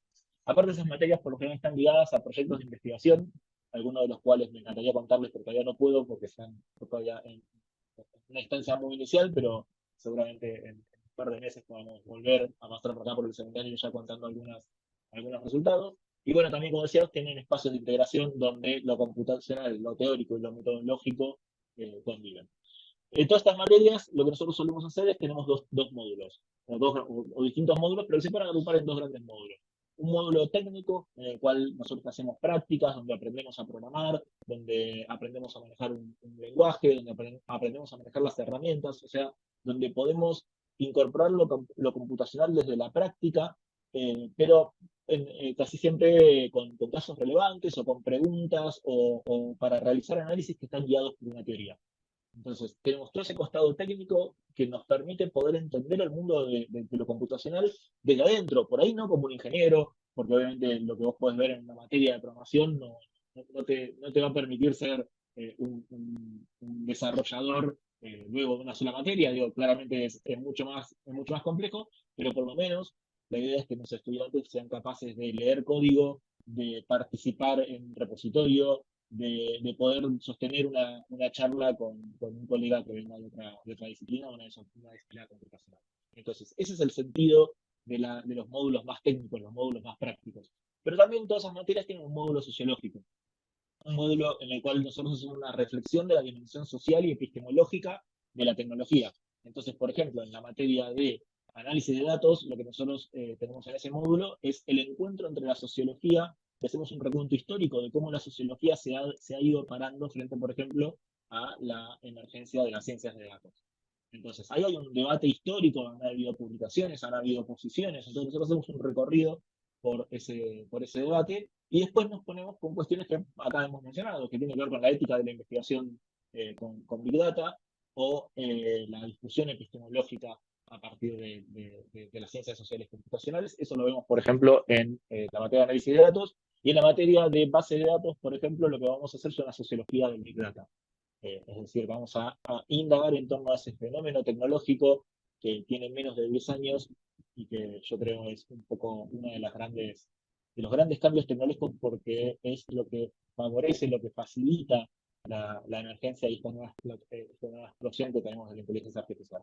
Entonces, ese es un poco nuestro experimento, eso es un poco nuestro proyecto. Nosotros queremos incorporar esos saberes, son parte de la carrera, tienen ese nombre incluso las materias, porque de esa manera nuestros estudiantes pueden certificarse como analistas de datos, no solamente como sociólogos, y creemos que es una apuesta a generar sociólogos con capacidad reflexiva, con mirada sociológica, que eso es lo más importante, pero con el conocimiento técnico que les permita hacer de puente entre estos dos mundos de lo computacional y de lo sociológico. Así que esa es un poco también la experiencia pedagógica, que todavía es chiquita, la carrera abrió hace menos de 3 años, nuestros estudiantes más avanzados de hecho están cursando materias de segundo, así que todavía tenemos un montón de camino por recorrer, pero bueno, es una experiencia que me parece a tener en cuenta. Y creo que este era el fin de la presentación. No sé si, Javier, te quedó algo. ¿Pero? Sí, básicamente en términos de integración de todo lo que hemos expuesto el día de hoy, me parece importante subrayar que Estas herramientas de las que hablamos en principio también las puedes usar con fines pedagógicos.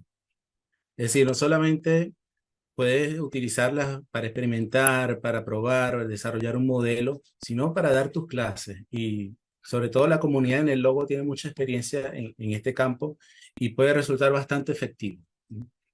Entonces, creo que eso fue una de las cositas que nos faltó en la exposición y que quería mencionar, ¿no?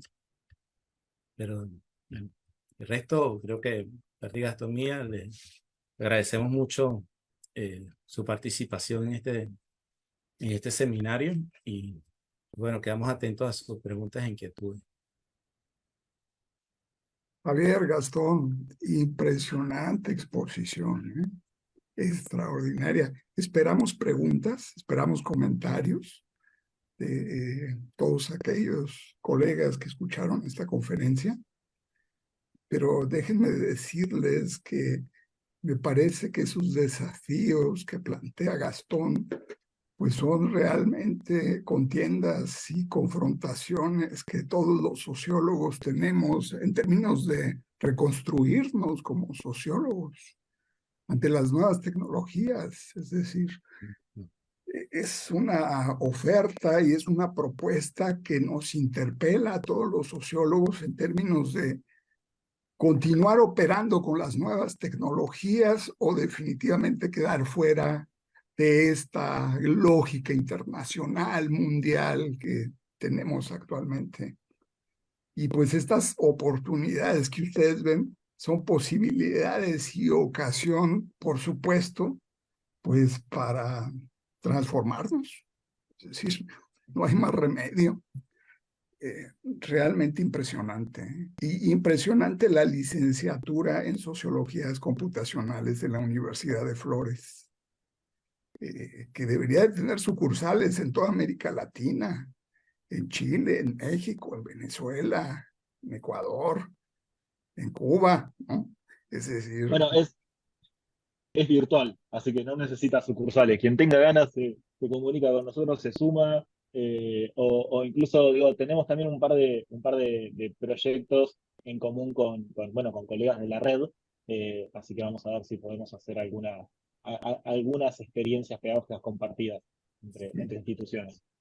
digo, esa es una excelente noticia. El hecho de que sea virtual quiere decir que cualquiera en todo el mundo puede ingresar a la sociología computacional de la Universidad de Flores. Y bueno, pues la red latinoamericana de sistemas sociales y complejidad cuenta con muchísimos expertos en esta área. Además, bueno, por supuesto, de Gastón y de Javier. Pues yo pensaría, por ejemplo, Rosario Rogel, que acabas de comunicarle que tiene un convenio con ustedes. El extraordinario Gabriel Vélez Cuartas, que hace estudios de ciencia, que hace estudios senciométricos en Colombia. Bueno, nuestro querido Rafael Gamboa, Rafael Morales Gamboa, profesor del sistema de universidad virtual de nuestra UDG, que es especialista en técnicas y herramientas de investigación con características principalmente digitales. Dominique Hoffmann en Alemania, ¿no? Que hoy está trabajando todo lo relacionado con algoritmos en salud, seguridad, un conjunto de temas. Carolina Busco en toma de decisiones en organizaciones. Aquí estuvo Josep Pons Vidal, que trae una tesis muy interesante sobre gobiernos inteligentes basados en inteligencia artificial. Bueno, pues hay un conjunto de expertos pues, que ustedes conocen y que hace esta posibilidad increíble, relacionada, conectada, integrada de distintas maneras. Déjame ver si hay alguna pregunta. Bueno, ¿y qué ha significado el enfrentarse con todo esto en términos pedagógicos?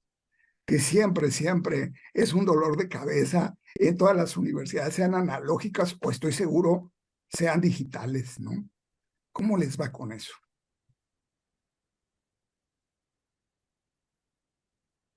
¿Quién se anima? Sí, bueno, por lo menos mi experiencia en programación en verdad ha sido un desafío, ¿no? Porque enseñarle programación a gente que viene de las humanidades eh, resulta sumamente complejo porque tienen que adaptarse a una nueva mentalidad, una nueva forma de pensar, ¿no? Es como una nueva, ¿cómo diría? Una nueva alfabetización.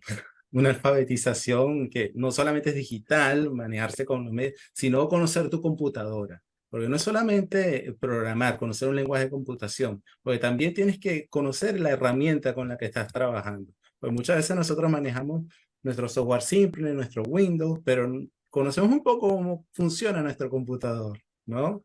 Entonces involucra muchas cosas y eso lo hace muy complejo, ¿no? Tienes que tener cierta familiaridad de cómo trabajar con tu computador, cómo funciona tu computador, además de enseñarle los conceptos básicos de programación, ¿no? Entonces, es un desafío enorme.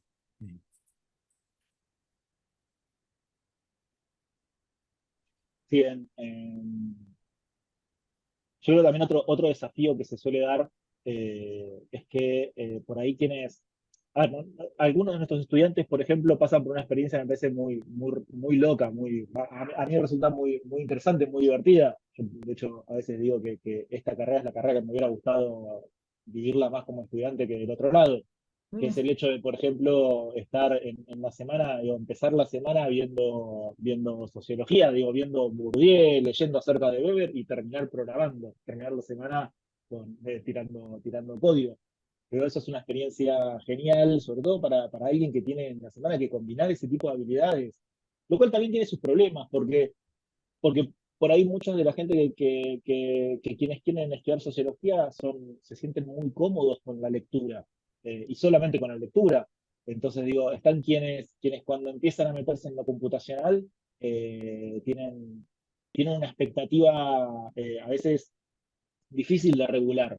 Y por ahí gente que está acostumbrada a estudiar y que estudia muy bien, que lee muy bien, que interpreta muy bien, que maneja muy bien un texto, se encuentra que en una materia tiene una habilidad en la cual está en pañales, está en el jardín infante, porque está recién empezando a leer código, recién empezando a escribir código, y eso también es una enorme dificultad, porque es darnos cuenta de que hay conocimientos sobre los que tenemos que empezar de cero. Hay cosas que suponen una práctica de estudiante que por ahí no tenemos.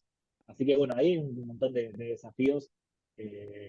Por suerte, acá en la Universidad de Flores, esto es algo que nuestros estudiantes lo saben y nos tienen paciencia, así que vamos reajustando la propuesta pedagógica a medida que nos vamos encontrando con esos problemas. Creo que hay un comentario Sí, de claro. Juan Pablo Quiñones. No sé si quieres que lo lea, Carlos. Claro, por favor. Dice, felicitaciones, un proyecto muy interesante, a espera de ir apreciando su proceso de consolidación. Quisiera saber si podéis hablar un poco de las fricciones que habéis encontrado perfilando la propuesta. No sé si habéis experimentado algo de ese tipo, al ser una idea innovadora que se ubica en un ámbito interdisciplinario, puede ser susceptible de producir ciertas fricciones con los teóricos más ortodoxos. Bueno, es que hay también un prejuicio en ese sentido. Yo me acuerdo cuando nosotros estamos iniciando la carrera, hicimos unos conversatorios, invitamos a docentes, por ejemplo, de sociología, a pensar cuál era el estado actual de la disciplina, y ellos nos preguntaban si lo que estábamos haciendo no era una apuesta por una sociología positivista. Y no, nosotros creemos que en la medida en que la propuesta se puede hacer con reflexión teórica, con discusión epistemológica y con reflexión social de dónde estamos parados y a qué objetivos estamos llevando estos desarrollos, no necesariamente toda sociología computacional tenga que ser una sociología positivista. Así que sí sabemos que ese prejuicio está, eh, sí sabemos que es algo con lo que tenemos que trabajar. Esperamos en breve empezar a mostrar resultados de nuestros proyectos de investigación para poder dar cuenta de eso, para que vean que una sociología computacional no necesariamente es una sociología positivista. Y con respecto a lo institucional, bueno, ahí eso ya depende de cada institución. La Universidad de Flores es una universidad muy chiquitita, acá en la ciudad de Buenos Aires, y es una universidad muy orientada hacia la innovación y hacia la investigación. Entonces, en el caso de esta universidad, ellos de hecho propusieron, cuando nos contactaron para diseñar la carrera, ellos ya sabían que querían algo tecnológico. Entonces, no hubo ahí en ese sentido ningún tipo de fricción. De hecho, lo que nos pasó es que quisimos que la licenciatura, que se llama licenciatura en sociología, quisimos presentarla como licenciatura en sociología digital, y la fricción la encontramos ahí en el ministerio, que es quien avala los planes. Y ahí, bueno, nos dijeron, che, no, es un título totalmente nuevo, totalmente distinto. Entonces, bueno, terminó siendo una licenciatura en sociología en cuanto a su título. Sí nos aceptaron el diseño de la carrera que incorporaba estas materias que por ahí no son parte de un plan de sociología tradicional, pero sí tuvimos ese límite ahí con la ortodoxia o con la burocracia, uno podría decir, más que con la ortodoxia. Claro, claro. Oye, ¿y qué tal las universidades públicas? ¿Cómo no llegaron a proponer esta propuesta a las universidades públicas en Argentina? Bueno, yo participo también soy docente de la Universidad de Buenos Aires. La Universidad de Buenos Aires está hace varios años, 2, 3 años, en un debate muy fuerte interno acerca de su cambio de plan de estudio. Pero bueno, la Universidad de Buenos Aires es gigante, entonces los Claro. cambios van a esa velocidad, que es un poco lo que no tenemos a ver, la posibilidad de desarrollar este proyecto en la Universidad de Flores era justamente eso, es el hecho de poder pensar, aparte de algo que se presenta desde cero. Entonces, nosotros acá lo que tenemos nosotros no tenemos, por ejemplo, que rever qué haríamos con docentes que tengan que actualizarse. Todos nuestros docentes ya vienen actualizados. Entonces, digo, tenemos por ahí ese diferencial, que nos permite experimentar este tipo de cosas desde otro lugar, que a veces es mucho más difícil desde las universidades nacionales. Yo creo que en la UBA igualmente han habido un montón de intentos. Hay seminarios que incorporan lo computacional, hay materias que incorporan algunas herramientas, por ejemplo, hay algunos equipos de investigación que tienen un recorrido muy interesante. Faltan materias propias de lo computacional, faltan equipos propios que trabajen 100% centrados en lo computacional, faltan espacios también para elaborar lo computacional. Hay otras universidades nacionales que lo tienen. La Universidad Nacional de San Martín tiene un laboratorio, un instituto propio de sociología computacional, por ejemplo. Sí. Eso en la Universidad de Buenos Aires todavía no lo pudimos desarrollar. Pero bueno, son todos, imagino, desafíos que se van a ir dando de a poquito, también condicionados por las estructuras de las instituciones. Oye, pero es que además hay una demanda muy alta. Imagínate todos los sociólogos que salen en esta generación, todos los sociólogos de toda América Latina que salen en esta generación, no tienen estos conocimientos adquiridos por la vía de sus carreras. Es decir, entonces urge un posgrado, una maestría, urge Hay, por una suerte, maestría en la que uno pueda ingresar sí, y ya con la formación sociológica, pues es mucho más sencillo el recordar solo algunos de los puntos sobre los cuales se puede trabajar. acá, Entonces, Gastón, Javier, les encargamos mucho ese posgrado, nos urge. La red latinoamericana sería, yo estoy seguro, los primeros que tendrías de alumnos, de estudiantes.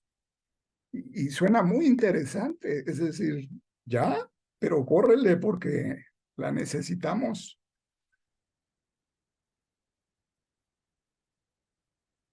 sí, es un objetivo pendiente, es un objetivo pendiente. Hay, por suerte, algunas ofertas de sociología computacional ya a nivel posgrado también dando vuelta. La gente de la Universidad de San Martín tiene una diplomatura que es muy interesante, que está muy buena. Es cortita, es una diplomatura de un par de meses, en la cual se insertan, por ejemplo, al análisis de datos, algunas cosas que tienen que ver con machine learning. La verdad que está muy bueno. Eh, Nosotros acá en Universidad de Flores, al ser una carrera de grado, nuestra exploración es distinta, nuestro experimento es distinto. Nosotros Claro. queremos sociólogos que no tengan que ser sociólogos y que después aprendan lo computacional, sino que se formen en paralelo en las dos cosas. Eh, pero bueno, sí, también hay espacio, obviamente, para generar cuestiones de posgrado. Y bueno, muchos de nuestros seminarios, por ejemplo, se suelen abrir también para gente externa, si tiene ganas de insertarse. Y por lo general, la gente que se suele insertar es gente que ya tiene un título de grado en sociología, en ciencias sociales, y viene a hacer una experiencia de aprender a incorporar las herramientas. Bueno, pues queremos expresar nuestro sincero agradecimiento a los doctores José Javier Blanco y Gastón Becerra por su brillante conferencia sobre sociologías computacionales, desafíos teóricos, metodológicos y pedagógicos. Creo que sus observaciones, su vivencia trabajando en la carrera, sus experiencias profundas que han tenido, estoy claro que tendrán un impacto muy significativo en la gestión, la formación y el aprendizaje de las nuevas sociologías en América Latina. Gastón, Javier, muchas gracias. No, muchas gracias a ti.